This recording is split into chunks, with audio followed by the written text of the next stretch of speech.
Oi, pessoal, tudo bom com vocês? Então, aqui é a professora Jussiele, a gente vai começar aí a nossa aula de História da Arte. Então, eu peço que vocês acompanhem a apostila, abram aí na página 27, que nós vamos falar sobre essa imagem aqui, que são as três idades da vida e a morte. Então, para isso, eu fiz aqui um materialzinho para a gente começar a estudar. Então, vamos lá. E nós vamos... eu quero que vocês acompanhem aí na apostila. Nós vamos começar a fazer a leitura dessa imagem aí, dessa pintura. Hoje nós vamos trabalhar 3 unidades, tá? Porque são coisas muito rápidas, muito fáceis de fazer.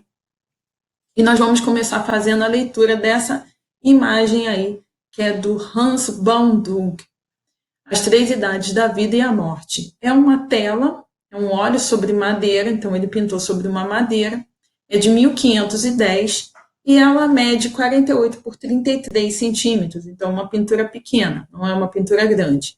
Ela fica aí nesse museu, que é um museu aí, um nome muito esquisito, né? Muito estranho, então não sei pronunciar, que fica em Viena, na Áustria. Bom, esse quadro, o artista mostra aí o ciclo da vida, incluindo a morte. Então, nós temos aí 4 personagens principais, né? Nós temos aí o bebê, uma jovem, uma senhora e a morte, que é essa caveirinha aí, essa pessoa em decomposição. Bom, a morte, ela vai ocupar aí quase metade do quadro e vai segurar uma ampulheta aí em cima da cabeça da jovem. Então, o que quer dizer essa ampulheta? Bom, a gente vai observar esse quadro, fazer essa leitura aí de acordo com o que a apostila está falando. Então, vocês vão perceber que essas figuras estão nuas em meio a uma floresta, é uma paisagem aí sombria. A jovem, ela vai se destacar por causa da cor da sua pele, a pele dela está pintada de uma cor diferente das demais, então ela tem uma pele aí muito branca, né, enquanto as outras figuras estão aí com uma cor mais amarelada. Bom, essa jovem, ela vai estar se admirando aí no espelho, ela vai estar olhando esse espelho e meio que alheia a tudo isso que está acontecendo em volta dela. A gente pode perceber aí uma movimentação desses personagens, eles estão se movimentando. Então, essa senhora, ela está inclinando o corpo dela assim para frente, e ao mesmo tempo acontece aí um movimento que vem do bebê segurando aí esse véu que vai percorrer o corpo da jovem e vai estar segurando aí, a morte vai estar segurando esse véu. Então, a gente também tem aí um movimento nesse quadro, né? Quando a gente percorre o nosso olhar, né, para esse véu. Bom, outro movimento vai acontecer aí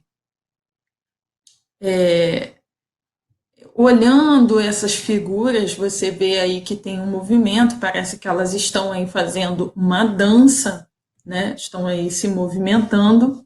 O véu vai ser um laço de união entre a criança, a jovem e a morte. Então, a gente tem aí uma aliança desses personagens.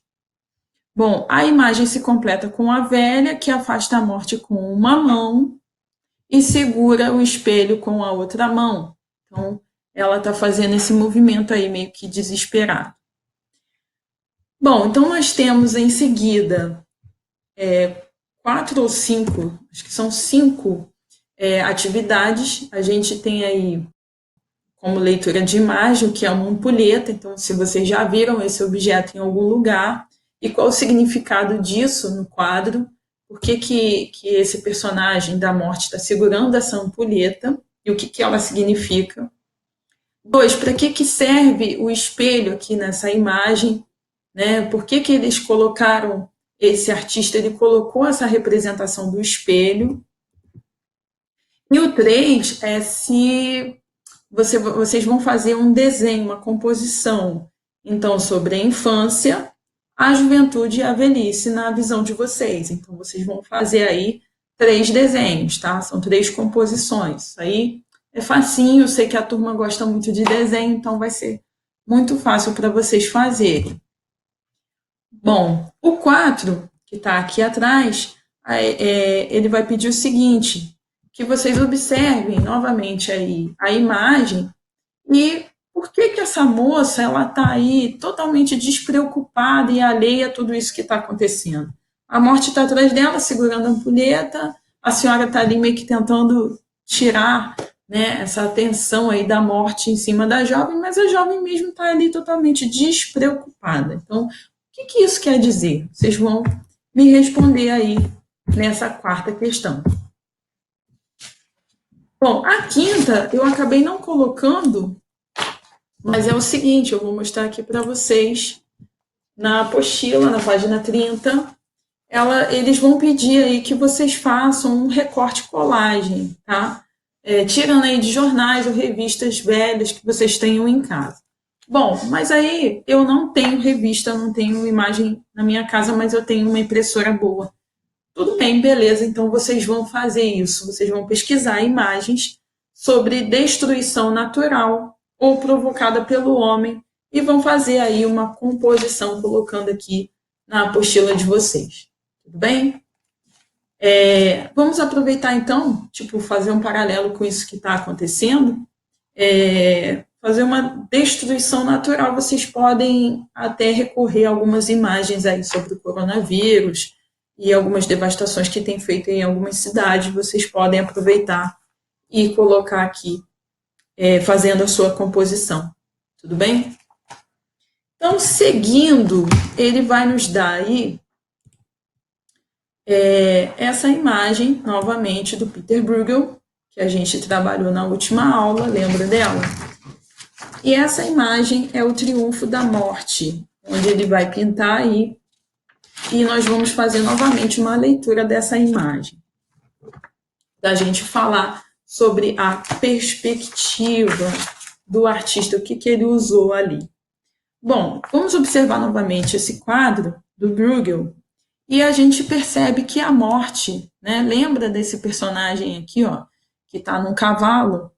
Então, a morte aqui representada por uma caveirinha, em cima de um cavalo, segurando uma foice na mão e ceifando vidas. Então, essa cena, ela se passa aí num campo de batalha, né? A gente tem uma batalha aí da morte, com seus soldados, as suas caveirinhas, invadindo essa cidade, levando aí geral, né? Levando todo mundo. Bom, esse campo ele é visto do alto de uma montanha, certo? É como se a gente estivesse aqui de um alto, observando aquela cena que está acontecendo ali embaixo, né? Dá para perceber isso? Então, a gente tem aqui, ó, acompanha comigo, uma linha do horizonte. O que é a linha do horizonte? É essa linha, quando a gente olha algo, né, ao além, a gente está lá na praia, a gente observa o mar, e o mar forma uma linha. Essa linha é a linha do horizonte. E aqui na nossa imagem é a mesma coisa. Então, a gente está observando o mar lá embaixo e está formando uma linha. Essa é a linha do horizonte. A gente consegue visualizar um pedacinho do céu. E no quadro que a gente estava vendo anteriormente, fazendo a leitura, a gente não tem essa profundidade, né? A gente está bem próximo aqui do nosso assunto, desses personagens. Parece que a gente está bem pertinho deles, né? Já aqui no Peter Bruegel, a gente vê como se a gente estivesse observando isso bem de longe. Então, como isso acontece? Por que isso acontece? Bom, tá aqui na nossa apostila, a gente vai ver aí em seguida, que o artista ele vai dar 4 indicativos de profundidade. Então, vamos começar pelo primeiro, que é a representação das formas no espaço em diferentes tamanhos.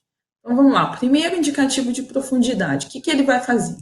Ele vai colocar a figura pequenininha lá no fundo do quadro. Então, para a gente entender que aquela imagem que a gente está vendo lá embaixo, ela está pequenininha. E cá na frente do quadro, ele coloca essa imagem aí de um tamanho maior. Deu para entender? Esse é o primeiro indicativo aí da profundidade do quadro. Então, é como se a gente estivesse vendo uma cena real, né? Tudo que está lá longe a gente vê pequenininho, e o que está mais próximo da gente a gente vê de um tamanho maior. Esse é o primeiro indicativo. Bom, então aqui a gente tem mais duas imagens onde tem esse primeiro indicativo de profundidade, aonde no início da obra, que cá no comecinho, a gente consegue visualizar uma figura maior, e lá atrás, onde tem aquela casinha, aquelas pessoas andando, ó, parecem formiguinhas pequenininhas lá atrás, os barcos estão bem pequenininhos. Então, quanto mais longe do observador, menor ficam as figuras. E quanto mais perto do observador, maior ficam essas figuras. Bom, vamos para o segundo indicativo de profundidade, que está aqui, ó, representação de figuras sobrepostas. Uma está à frente da outra. Então, ele coloca a lupinha aqui para a gente observar novamente aquele quadro do Peter Bruegel e ver qual é o segundo indicativo. Cá no cantinho, tem dois personagens, um à frente do outro. E a gente consegue observar isso melhor como? Vamos lá, vou mostrar aqui para vocês. Cá no nosso material de apoio, cá atrás da apostila, ó, na página 165, a gente tem essa imagem que eu estou falando aí, ela em tamanho grande, ela bem grande. Então, aqui fica mais fácil da gente visualizar. Ele está falando sobre esses dois personagens que estão aqui no cantinho, ó, no cantinho direito da imagem. Então, tem dois personagens aqui, uma moça e um rapaz tocando um alaúde. Então, tem dois personagens. Um está mais à frente e o outro está mais atrás. Então, o que isso quer dizer? Quer dizer que a figura do homem, aqui na nossa apostila, ó, essa figura aqui, ele está à frente da figura da moça que está atrás dele. Deu para entender? Então, esse é o segundo indicativo aí de profundidade. Então, vamos voltar aqui para a gente entender isso aí melhor. Ó, tem uma mulher e um homem sobrepostos. Então, esse seria o nosso segundo indicativo de profundidade. O terceiro indicativo de profundidade é o seguinte: ele vai representar com cores mais intensas no primeiro plano. O que isso quer dizer? Então, ele traz aqui na lupinha esse personagem do canto esquerdo, que é um nobre, possivelmente um rei que está com a capa vermelha. Ele está pintado de uma forma, de uma cor mais forte do que aqueles dois personagens lá do fundo, que é a morte decapitando uma pessoa, que está pintado assim de um tom mais brando, né, mais suave. Então, esse é o terceiro indicativo de profundidade do nosso quadro. Tudo que está pintado, tudo que está mais à frente está pintado com uma cor mais forte. E tudo que está lá atrás está pintado com uma cor mais suave, né? Para poder dar essa ilusão de profundidade. E partindo para o quarto e último indicativo de profundidade, a gente tem aí uma representação de linhas diagonais nesse quadro. Então, como a gente percebe essas linhas? Elas estão aqui, ó. Elas vão formando um zigue-zague no nosso olhar. Aí na apostila de vocês, isso está marcado melhor, lá na página 34. Isso. Na apostila de vocês, a gente tem isso aí de uma forma melhor, né? Então, ela está riscada aqui para a gente entender melhor. Então, a gente tem a linha do horizonte e tem esse zigue-zague aqui que o artista fez, né? Então, ele fez isso de propósito, né? Eu sempre falo isso, que na arte, nada é por acaso, tudo é pensado. Todo artista, ele pensa no que ele vai fazer no desenho dele. Então, aqui ele pensou nesse zigue-zague que o nosso olhar faz nessa imagem, e isso também vai nos dar uma profundidade nessa cena. A gente percorre o nosso olhar na tela e a gente vê aí uma certa profundidade nessa cena, somente com esse zigue-zague que ele faz aí no quadro. Até aqui deu para entender legal? Beleza? Se não entendeu, volta o vídeo mais um pouquinho, tá? Então, vamos prosseguir, porque tem mais atividades aí com a leitura dessa imagem. Então, vamos lá. Ela se chama Dança da Vida, também é do Peter Bruegel, e ele foi também um pintor de cenas que retratavam o cotidiano e os costumes dos camponeses. Então, vamos observar essa imagem do Peter Bruegel. Ela está uma imagem de um tamanho muito bom na apostila também, né? E aqui ele vai fazer Os Caçadores na Neve. Essa é uma pintura de 1565, também está no mesmo museu lá da Áustria, tá? Então aqui nós temos os caçadores, junto com seus cachorros, e algo está acontecendo lá, num vilarejo, cá no fundo. Então, a gente vai fazer essas atividades aí a seguir. Observe o quadro e faça uma descrição dele partindo do título Os Caçadores na Neve. Então, vocês vão fazer uma descrição aí do quadro, do que está acontecendo nessa cena aí, tá? O 2, ele vai pedir aí que o artista utilizou se o artista utilizou os 4 indicativos de profundidade. E vocês vão destacar se ele usou. Então, vamos voltar lá no primeiro. Vamos voltar. O primeiro indicativo, né? Qual seria o primeiro indicativo? A representação das formas no espaço em diferentes tamanhos. Ele fez isso? Ele colocou figuras de diferentes tamanhos? 2. Ele usou representação de figuras sobrepostas? Tem uma mais à frente, outra mais atrás? 3. Ele representou com cores mais intensas o primeiro plano do que o terceiro plano, o último plano que está lá no quadro? E 4, ele fez representação de linhas diagonais nessa composição aí, dos caçadores na neve? Então, vocês vão destacar aqui no 2, tá? Se ele utilizou ou não esses 4 indicativos aí de profundidade, tá bom? E o 3, ele está pedindo para vocês fazerem uma composição com efeitos de profundidade, fazendo aí um desenho de uma paisagem. Então, ele pede aí nesse exercício para vocês fazerem um desenho com detalhes usando esses indicativos de profundidade que eu falei anteriormente e para colorir, tá, gente? Tem gente que não gosta de pintar o desenho, mas vocês vão colorir o fundo e utilizando cores mais claras e suaves para esse fundo. Também já vai dar aí um indicativo de profundidade, tá bom? Então, esse exercício 3 é um exercício de desenho com pintura.